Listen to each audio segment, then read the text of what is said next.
Alright, so let's go over everything that you should already know about scientific notation. First of all, the number in the front of the exponent here, this is your coefficient. The coefficient should always include one number to the left of the decimal. So if you were to write out something like 10.43, that would times 10 to the whatever, that would be wrong. That decimal needs to be here, so there's only one number to the left.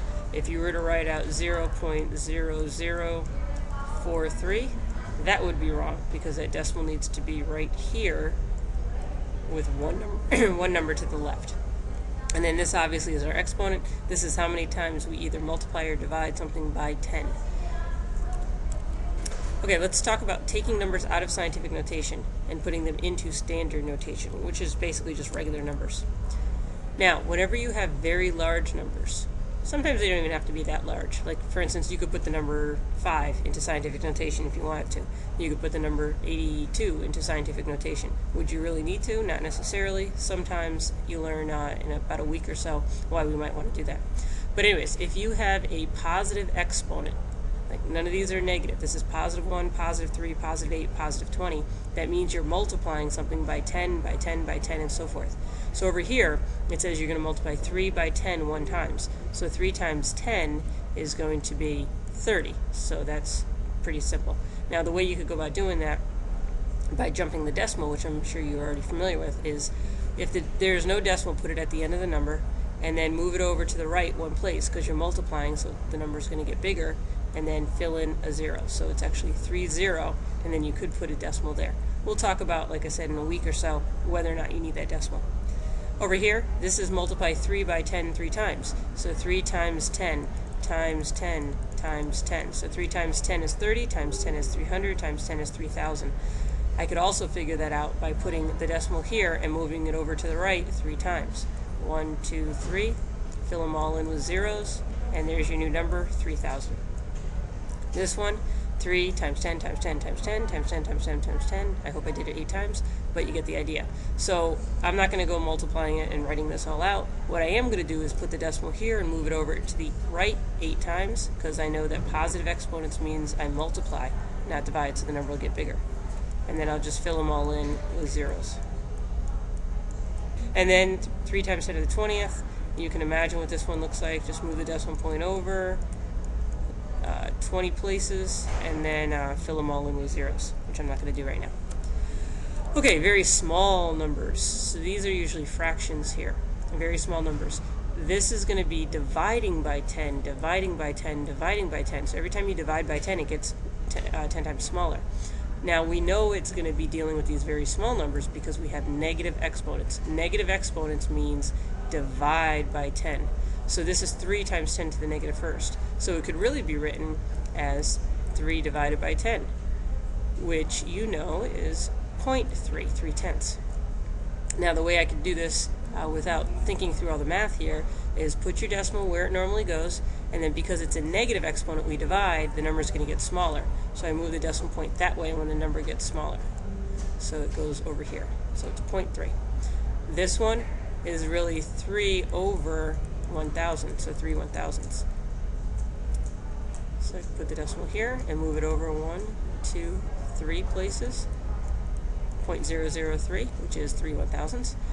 This one, 3 times 10 to the 8th. 1, 2, 3, 4, 5, 6, 7, 8. Put it there, fill them all with zeros, and you get the idea down here.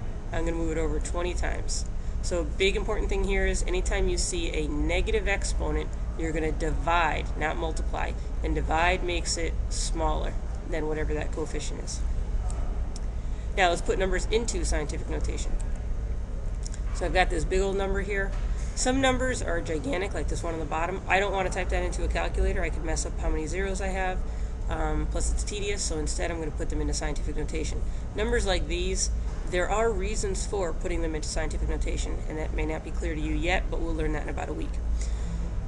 In any case, all right, let's put this in. So I said earlier that your coefficient has to have one number to the left of the decimal, so only 5 can be to the left of the decimal. So it's going to be 5.4. You can drop all the zeros for now. In a week, you'll find out whether or not you need to keep certain ones. And then you count how many times you move the decimal, because it starts here at the end of the number. So we have to move it 1, 2, 3, 4, 5, 6, 7, 8. We have to move it 8 times to get in between the 5 and the 4. So that's 5.4 times 10 to the 8th. This one, we're going to move it over there. So that's 1 times 10 to the 3rd. 98 is going to be 9.8 times 10 to the 1st. And this last one, give this one a shot. Hit pause for a second. Alright, so what'd you come up with? Coefficient should be 9.3 times 10 to the 1, 2, 3, 4, 5, 6, 7, 8, 9, 10, 11, 12, 13. 13. Now notice all my exponents are positive because I'm really taking my coefficient and multiplying it by 10 to get to this. Take my coefficient, multiply it by 10 to get to this. If this number was smaller than my coefficient, then that means I'd have to divide by 10, and that would be a negative exponent. And here we go. So here's my non-zero digit. This is going to go to the left of the decimal. The other 5 is going to be on the right of the decimal, and that's it. Now I have to move the decimal from where it starts all the way over here. So I'm going to move it 1, 2, 3, 4, 5, 6, 7, 8. So this is times 10 to the 8th. And then if I look at this, that doesn't seem quite right. Because to get from this scientific notation back to the standard notation, I'm not taking 5.5 and multiplying it by 10 8 times. I'm dividing it by 10 8 times to get back to this really, really small number here. You're going to see that all these small numbers end up between 0 and 1. So this is going to be a negative exponent. Over here, it's 3.4. And then I'm going to move the decimal 1, 2, 3 to get it right there. So it's 3.4 times 10 to the 3rd. I'm not going to multiply 3.4 times 10 times 10 times 10. That's going to give me a big number. I want to divide it, so I indicate that with a negative exponent. 0.5, you think that's a pretty small number. You don't have to put it in scientific notation, but there might be reasons why. So you're going to take the decimal from where it starts, move it right here. So it's going to be 5 point, or just plain 5, times 10 to the negative 1st. And then this big one, why don't you pause it and give that one a shot? Okay, so you should have gotten 6.58 times 10 to the, and we've got 1, 2, 3, 4, 5, 6, 7, 8, 9, 10, 11, 12, 13, 14, 15, 16, 17, 18, 19 to the negative 19th. Some kids think they need to move that decimal all the way to the end of the number. That is not the case. It needs to end up with only one number to the left of the decimal. That's when you stop counting, and that's when you write down your exponent. Okay, the difference between a negative coefficient and negative exponent. Negative exponent does not mean the negative is the number is negative, the overall number, unless there's a negative sign out front. So let's take a look at these. 5.0 times 10 to the 3rd. This is positive. This is positive. So it's going to be 5 times 10 times 10 times 10. So I'm going to write down 5, put my decimal, move it over 1, 2, 3, and that's just 5,000. Simple enough. This one has a negative sign out front, but this is positive. So that means I take negative 5 and I multiply it by 10 by 10 by 10, so I end up with 1, 2, 3. I still end up with 5,000, but because of this negative sign out front, I get a negative sign out front of this number. So those two are basically the same. The only difference is the negative coefficient. Now down here, I have a positive sign and a negative sign. So watch what this does. I'm going to take my positive 5.0 and I'm going to move it to the left, 1, 2, 3, because that negative exponent tells me I divide, divide, divide. So I put my decimal there. So it's 0.0050, and this is going to be positive because it's a positive coefficient. Now this one, this is the grand finale here, negative coefficient and negative exponent.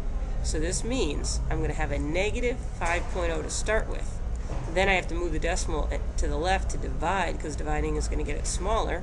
1, 2, 3. Remember, negative exponent means divide. Fill those in. Let's move that that negative sign over a little more so we can see it. And it's going to be negative 0.0050. Okay? So make sure you know the difference between a negative exponent. Negative exponent means divide by 10 and make it smaller. Negative coefficient means the whole thing is negative.